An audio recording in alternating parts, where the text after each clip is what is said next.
வடக்கில் ரணிலால் சிங்களவர்கள் வசமாகும் தமிழர் காணிகள் நாடாளுமன்றில் சீற்றம்.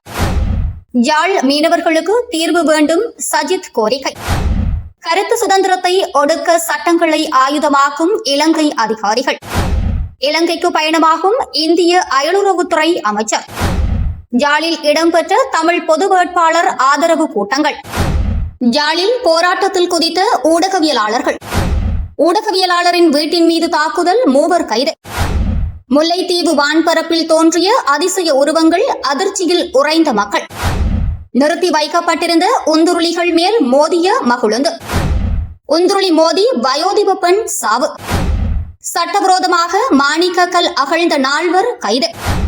கை தொலைபேசியால் தாக்கப்பட்ட போலீஸ் அலுவலகர். யாழில் பாம்பு தீண்டி ஒருவர் உயிரிழப்பு. நேருக்கு நேர் மோதிய பேருந்துகள், 20 மாணவர்கள் உட்பட 50 பேர் காயம்.